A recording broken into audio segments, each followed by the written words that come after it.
Ladies and gentlemen, this program is for you, not your children. The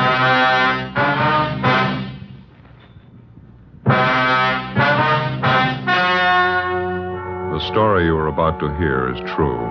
Only the names have been changed to protect the innocent. Fatima Cigarettes, best of all long cigarettes, brings you Dragnet.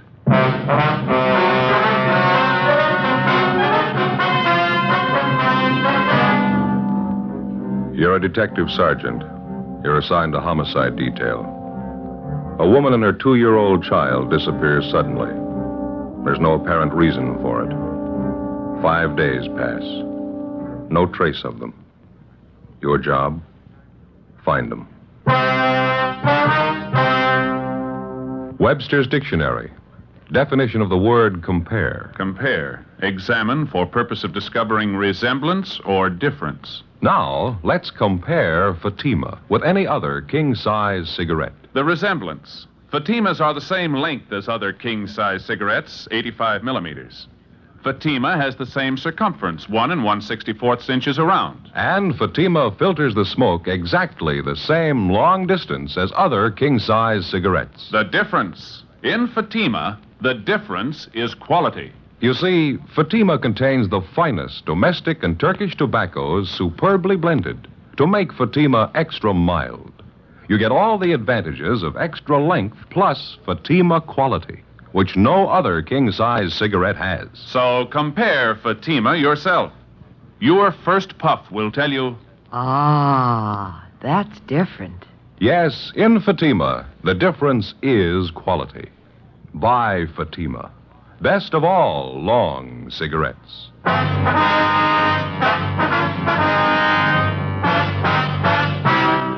Dragnet, the documented drama of an actual crime.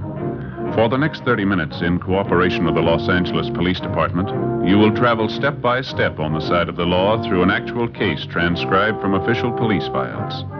From beginning to end, from crime to punishment, Dragnet is the story of your police force in action. It was Tuesday, April 20th. It was overcast in Los Angeles. We were working the day watch out of homicide. My partner's Ben Romero. The boss is Captain Blaine Steed. My name's Friday. I was on the way back from communications, and it was 1:35 p.m. when I got to room 42. Homicide. Hi, Joe. What's doing? Oh, not much, Mac. Where'd Ben go? Inside, captain's office. Be right back. Oh, thank you. Keeping you busy? Oh, about the same. A little hectic around the house, though. Oh, that's right. Ben mentioned something about that. You're getting ready for a wedding out there, aren't you? Yeah, my daughter Alice. She's sure getting a nice fella. Is that so? Yep, ambitious kid. Part-time accountant. Goes to law school at night down Loyola. Real nice fella. Mm-hmm. When are they getting married? Week from Saturday. It's going to be a big church thing. Sure glad it doesn't happen often. Oh, how do you mean? Big production. Never saw so many bills in my life. New dress for Alice, going away luggage, bridesmaids' dresses, eats, drinks, new carpet for the hall, new curtains in the living room. Wife must think I'm made of this stuff. Well, you should have had all boys, Mac. Yeah. You're giving your daughter away, huh? Yeah. Well, that reminds me, I got to be sure and send my suit to cleaners, get a good press job on it. Sure is funny. What's that? It seems for years the wife's been afraid we'd never get Alice married off. Now it's finally in the works, the wife's still unhappy. Oh, well, how's that? Goes around moping around the house, wiping at her eyes, keeps muttering something about losing her little girl. Her little girl is leaving her. I don't know. Well, how old's your daughter? 32. Well, I'll be down in Stats office if anybody wants me. Right, Mac. Yeah. Oh, pardon me, Ben. Excuse me, I didn't see you. It's okay. Hi, where you been? Making a couple of phone calls. I think we might have something. Yeah, what's that? The Gorman case. Huh? Had a call from one of their neighbors while you were gone. Where was that calendar of ours? Gee, I don't know. Oh, here, I got one in my pocket here in my wallet. Oh, good. Here you are. Oh, thanks. Well, let's see now. Mrs. Gorman and her little girl Nancy disappeared on the 15th. Is that right? Yeah, Thursday. Why? And the husband, Mr. Gorman, filed a missing complaint on Friday morning, right? Yeah. What are you getting at? Well, you remember when we talked to Mr. Gorman, he couldn't think of any reason why his wife and his little girl should disappear like they did. Yeah. Remember me asking him the question if his wife ran around at all, if she was interested in any other man? That's right. He told you no, didn't he? This man who just called in, he lives out in the Gorman neighborhood. He swears up and down that Mrs. Gorman was keeping company with another man. Well, who is this neighbor, anyway? Name's John Pearson. He lives about 4 blocks from the Gormans. Well, we talked to neighbors a lot closer than that to the Gormans. They didn't seem to know anything about it. What else did this guy tell you? Well, let's see. The man Mrs. Gorman was supposed to be running out with is a Ralph Kane. Lives next door to Mr. Pearson. Well, how'd this Pearson sound to you? Pretty typical neighborhood watchdog. But here's the interesting part. Mrs. Gorman and little daughter Nancy disappeared last Thursday. Now, according to Pearson, this Ralph Kane hasn't been seen around since Friday night. He told me on the phone he saw Kane toss a couple of suitcases in his car late Friday night and drive off. So he hasn't come back yet. Yeah, it might be something. Well, how much of a romance was Mrs. Gorman supposed to be having with this Ralph Kane? Well, it's pretty heavy, according to Pearson. Said it's been going on for 6 months, anyhow. And Mr. Gorman didn't know anything about it? He got me there. If he did, he didn't let us in on it. Wonder if he'd have any reason to cover it up. Well, it's possible, I guess. Didn't want the scandal. How sure are you that Ralph Kane's really missing? Might be just off on a weekend, huh? No, I checked the place he worked. He's a printer. Didn't show up for work Monday. Didn't show up today either. No message, no excuse? Nothing. I called a friend of Kane's that Pearson knew about. Friend doesn't know where he's gone. Well, I guess we better get on it. It's the first decent lead in 5 days. Huh? Yeah. Just thinking, Joe. Neighbors like Pearson. What would we do without him? 5 days before, on a Thursday evening, a Mr. Philip Gorman returned to his home in the Westlake district of Los Angeles to find his wife, Barbara Gorman, and his 2-year-old daughter, Nancy, missing. There wasn't any note, no explanation of any kind. A few clothes were gone. Mr. Gorman filed a missing report, and a broadcast and an APB were gotten out on the mother and daughter. Neighbors, friends, and relatives were checked. No leads. Routine investigation failed to turn up anything. Mr. Gorman could give us no explanation for the disappearance. After 3 days, we got out a radiogram. Still no results. Tuesday, 1:50 p.m. Ben and I got in the car and drove out to see John Pearson, who'd phoned in the information about Mrs. Gorman's supposed boyfriend, Ralph Kane. We found Pearson out on the back porch of his home, feeding some milk to a pair of house cats. I thought everybody knew that, Sergeant. Mrs. Gorman running around with that Ralph Kane. I'm no busybody. I wouldn't have mentioned it all if this hadn't happened. You say Kane had been seeing Mrs. Gorman for the last 6 months. Is that right, Mr. Pearson? About 6 months. That's how long I've seen it go on. Now, James, don't be such a hog. Let Fred have some of the milk, too. Greedy little devils. Do you know of anybody else in the neighborhood who's been aware of this, Mr. Pearson? I mean, Mrs. Gorman and this Ralph Kane? Well, I know for sure that Thelma White next door knows about it. She's mentioned it to me. Kane used to park with Mrs. Gorman near that vacant lot by Thelma's house. Those were the nights that Mr. Gorman was working late. Would you know if Mr. Gorman was aware of this, that his wife was running around with another man? I'm pretty sure he did, Sergeant. That's the strange part about it. Well, how do you know, sir? Well, George, the man who delivers the groceries, he just happened to mention it to me once. All right, James. Right, it's all gone. Now run off and play. Yes, George, the grocery man, he made a delivery to the Gormans once and heard them rowing about it. George said Mr. Gorman was very mad, talked divorce, all that sort of thing. Well, how about the Gorman's little girl, Mr. Pearson, little Nancy? Tragic, Sergeant. Such a sweet little thing. Mrs. Gorman kept her under an iron hand. Imagine, the little girl's only 2 years old. Mrs. Gorman was after her with a stick all the time. She's not much of a mother. Not the way I look at it, anyway. Well, what's your opinion of all this? Do you think that Ralph Kane has run off with Miss Gorman? Well, what else can you think? 2 of them carry on for 6 months. Mrs. Gorman disappears Thursday. Mr. Kane leaves Friday night. What else can you think? This neighbor of yours, Thelma White, does she live in this house over here, over on the right? Yeah, that's right next door. You go over and talk to her. She's home now. Thelma will tell you the same thing I did. All right, sir. Thank you very much. Not at all, Sergeant. Just one thing I can't understand about Mrs. Gorman's little girl, little Nancy. Can't quite understand why she's gone. Doesn't seem to fit somehow. How do you mean? If you're going to run off with a man, you don't take your family along. 2:15 p.m. We went next door and talked with a neighbor, Thelma White. She told us the same story as Pearson. From the 2 of them, we got the description. DMV furnished us with the license number of Ralph Kane's car. We checked further with Kane's friends, relatives, and his landlady. No one had seen or heard from him since late Friday. We searched the duplex where he lived. No leads. We went back to the office and checked Kane through R&I. He had 1 arrest for petty theft. We got out a broadcast and an APB on him. Well, that night, Ben and I drove out to see the husband and father of the missing woman and youngster, Philip Gorman. He was employed as a groundskeeper at one of the baseball parks in the city. Pretty fair turnout tonight, huh? Yeah. Weather's cleared up a little. Probably helped, huh? Where's the groundskeeper shack? Down at the end there? Yeah, you can't see it from here. It's just below the end of the bleachers there. Oh. You come out here very often? Not as often as I'd like to. It's down this way. Okay. Watch your step there, Joe. Is a mud puddle? Yeah, I see it. Sorry, you'll have to get back in the stands. You're not allowed down this end. How are you, Mr. Gorman? Friday and Romero. You remember us? Yeah, sure. I didn't recognize you for a minute. You got a few minutes, Mr. Gorman? We'd like to talk to you if we could. We're sure right now if you want. You found out something about the wife, little girl? No, sir, nothing definite. We've got a few questions we'd like to ask you. Well, that's fine with me. I got nothing to do for a couple more innings. What's it all about? Well, when we talked to you at your house the other day, Gorman, you remember me asking if you could think of any reason why your wife and your little girl should disappear like you did? Yeah, I remember. There's nothing I can think of, Sergeant. Would you recall us asking you if your wife might have been interested in some other man, somebody she might go off with? Yeah, I remember all that. I told you I didn't think that was it. Well, now, look, if you know something and you're not telling us because you don't want the scandal, you can forget that, Gorman, because whatever you tell us is in strict confidence, you know. I don't know what you mean, Sergeant. I told you everything I know. Well, we'll be honest with you, Gorman. We think you're trying to cover up. Well, that's not true. I don't have anything to cover up. We picked up some new information on your wife this afternoon. We hear she was pretty friendly with a man named Ralph Kane. Lives a few blocks from your house. We hear that you knew what was going on. You and your wife, Barbara, had a row. You talked divorce. How about it? Well, let's go inside the shack here, huh? Get away from some of this noise. Fine, sure.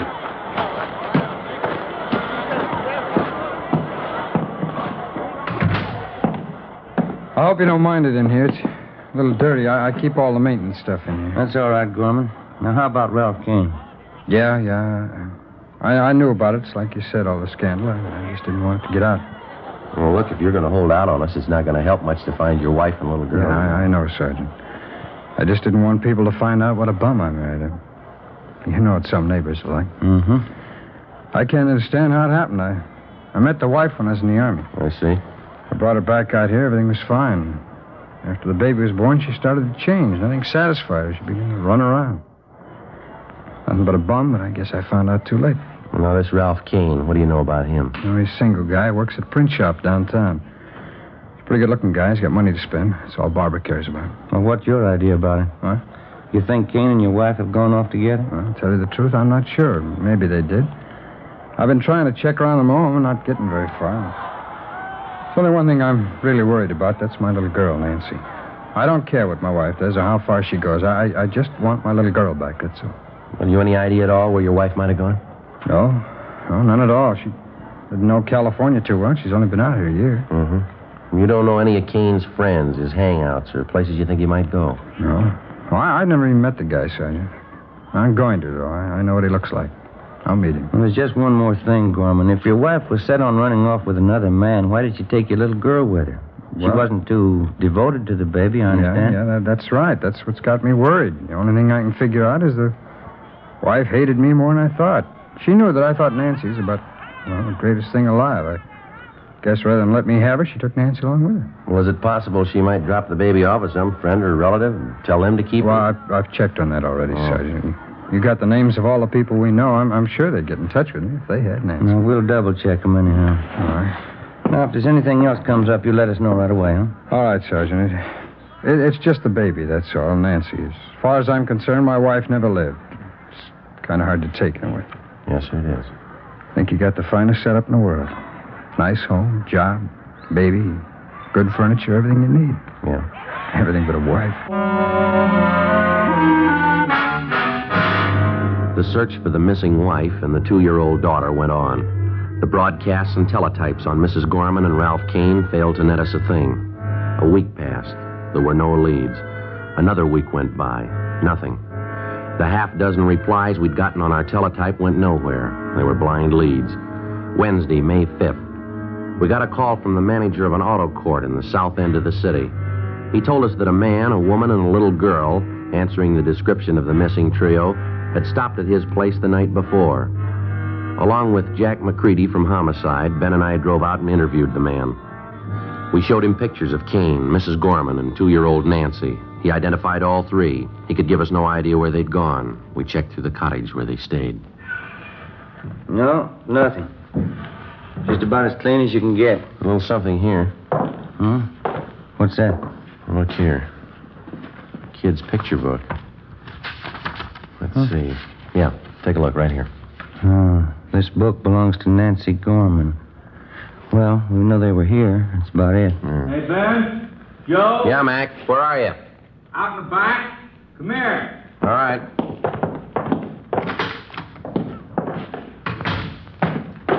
What have you got? Come here, have a look. Where'd you find that? Poking around this trash barrel here.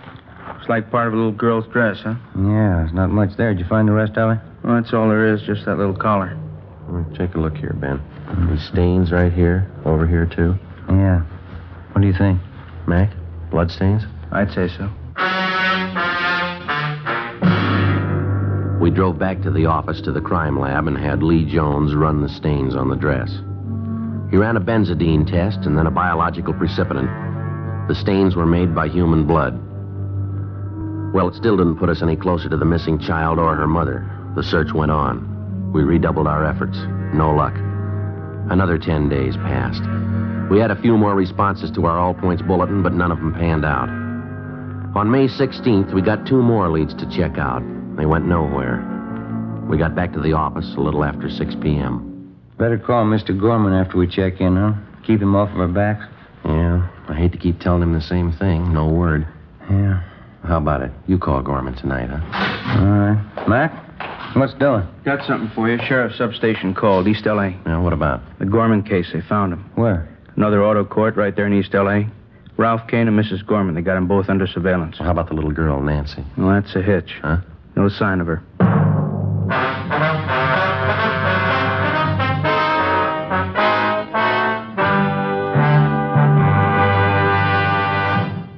You are listening to Dragnet, authentic cases from official files. Now, let's look at our Fatima files.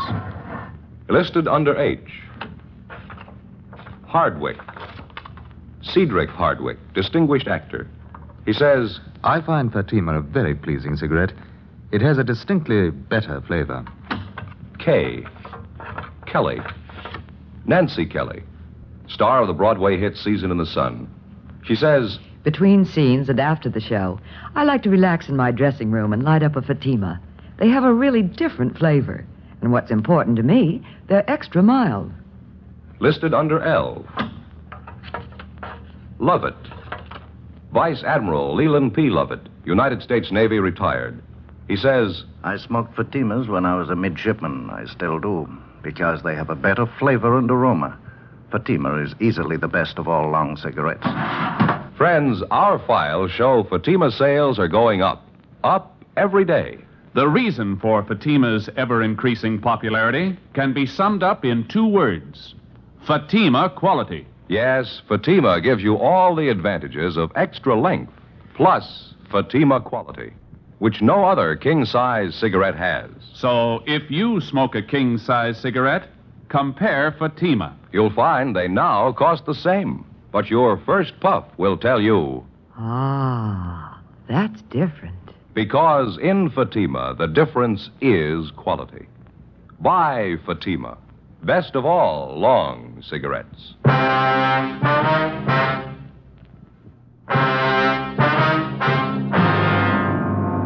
Saturday, May 16th, 9 p.m. Along with Levinson and McCready from Homicide, Ben and I drove out to the sheriff's substation in the east end of the city. One of the deputy sheriffs directed us to the motor court where Mrs. Barbara Gorman and Ralph Kane were under surveillance. We found the 2 of them in one of the rear cottages. There was no trace of 2-year-old Nancy Gorman. Levinson and McCready took Ralph Kane out to the car to interrogate him. Ben and I remained in the cottage with Mrs. Gorman. She was a tall blonde, thin-faced and nervous. She spoke with a decided accent. We questioned her for more than 2 hours. We got nowhere. Why don't you sit down, Mrs. Gorman? Relax. How can anyone relax? These questions. You have no right to do this. Well, maybe you haven't got it straight, Miss Gorman. This is a pretty important matter. We'd like to find out about your little girl. I told you I don't know. She ran away. Yes, ma'am. Now, we've had 10 different versions. You stopped at a hotel in Nevada and she disappeared. You were at an auto court in Bakersfield. She ran away during the night. We've heard just about all of them. Now, how about the truth? I've told you everything I'm going to tell you. I don't know what's happened to the kid. She's gone, that's all. She's gone. There's got to be an explanation for it. Where is she gone? She ran away. How many times do I have to tell you? I left with Ralph. We went out of the city. After a few days, Nancy got lonesome. She wanted to see her father. We were asleep one night, and she ran away.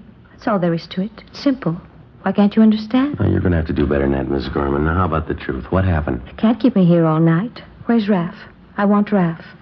Why'd you take the child with you in the first place, Mrs. Gorman? It's pretty obvious that you didn't want her. Did Kane want you to take her along? Oh, no. He wanted me to leave her. Just he and I. That's all he wanted. Should have left her there. All this trouble, questions. There's an easy remedy, ma'am. What'd you really do with the little girl? She wanted off. It's the truth. We didn't know it. She wanted off. We couldn't help it. How about the little dress we found in that auto court with stains on it? The same questions. You always ask the same questions. What about the dress, ma'am? Do I always have to repeat?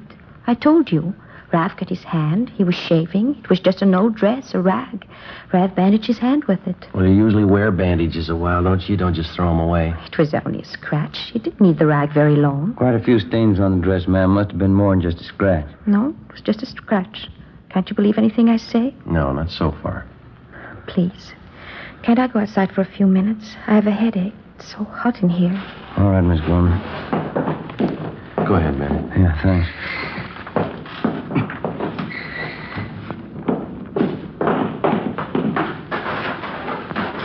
The air, it's so good. Terrible headache. You mind telling us something, Mrs. Gorman? Please. Can't you let me alone for a minute? Why did you leave your husband? Him? Any woman would leave him. It's Raph. I love Raph. And your little girl, what about her? My husband wanted her, not me. I'm just not like that. I didn't want her in the first place. It was a mistake. Terrible mistake. Is that why you got rid of her? What? Now, it's pretty obvious by this time, ma'am. When you left your husband, you took your little girl along for spite. Kane didn't want her. You found out you didn't either, so you got rid of her. Now, is that it? I didn't say that. You're putting words in my mouth. I didn't say that at all. Joe, Ben? Yeah, Mac, over here. Kane's given us half the story. Shouldn't be too hard to get the rest. It's a lie. There's no story to tell. If Nancy ran away, that's all we know. Mac? Kane says they tried some kind of a death pact. He and Mrs. Gorman here got in a room and turned on the gas. He didn't tell you.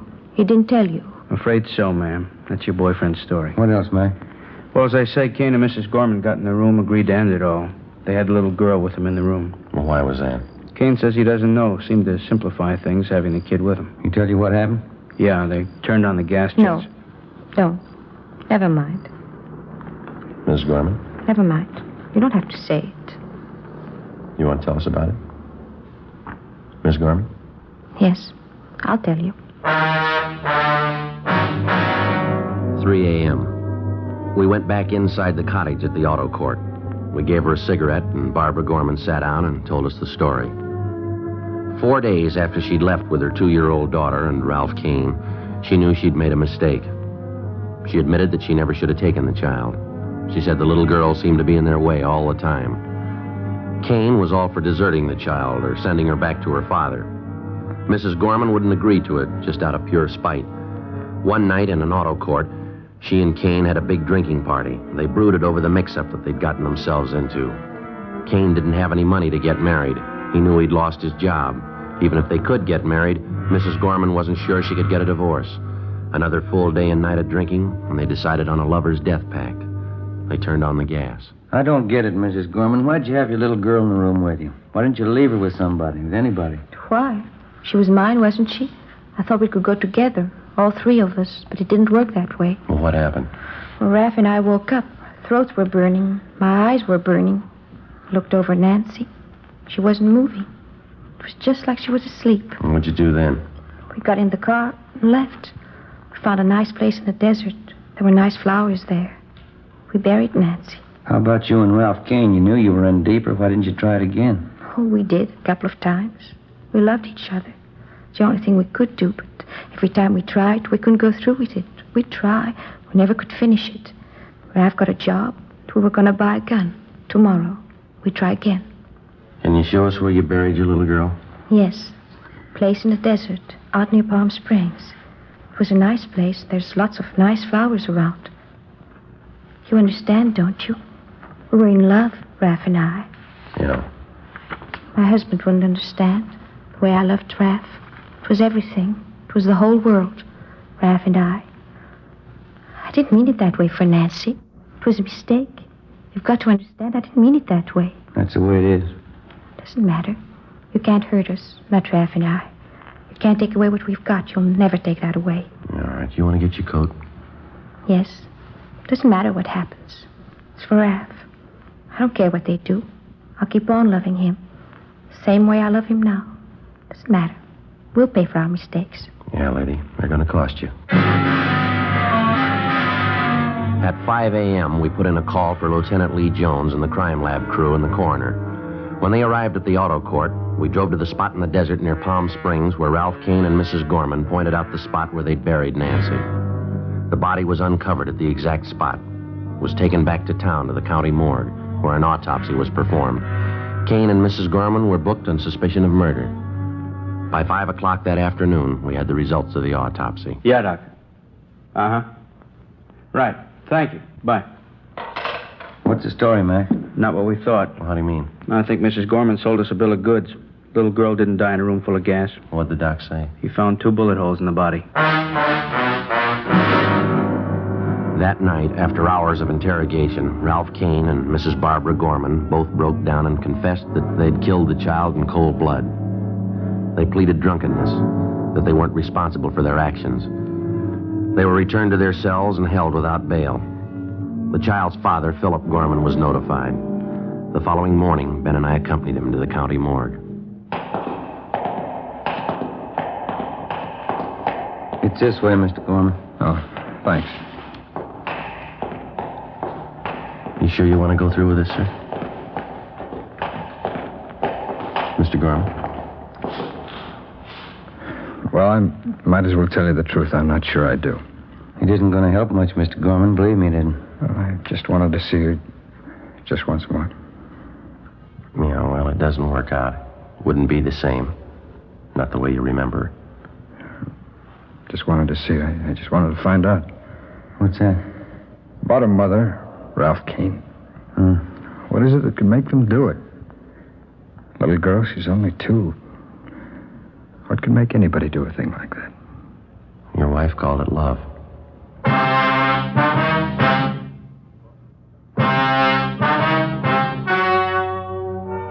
The story you have just heard was true. Only the names were changed to protect the innocent. On September 10th, trial was held in Superior Court, Department 89, City and County of Los Angeles, State of California. In a moment, the results of that trial. And now, here is our star, Jack Webb.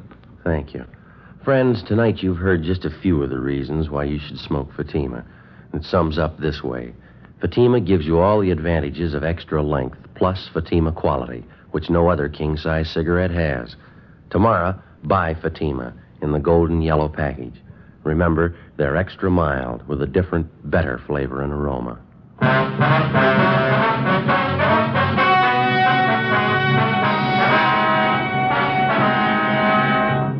Mrs. Barbara Gorman and Ralph Donald Kane were tried and convicted in Superior Court of murder in the first degree. Mrs. Gorman was sentenced to life imprisonment. Kane received the death penalty. He was executed at the state penitentiary, San Quentin, California. Ladies and gentlemen, the Bill of Rights section of the United States Constitution protects our freedom. Today, that freedom is endangered by tyranny and aggression. Every American must help make our free government an example to all peoples by dedicating himself to a constant, active citizenship. Freedom needs you.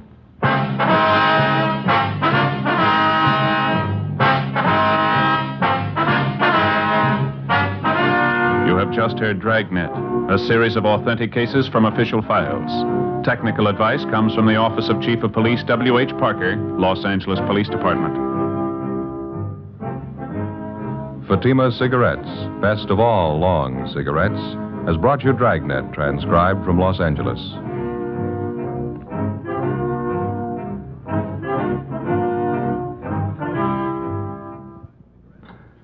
Stay tuned for Counter Spy, next over most NBC stations.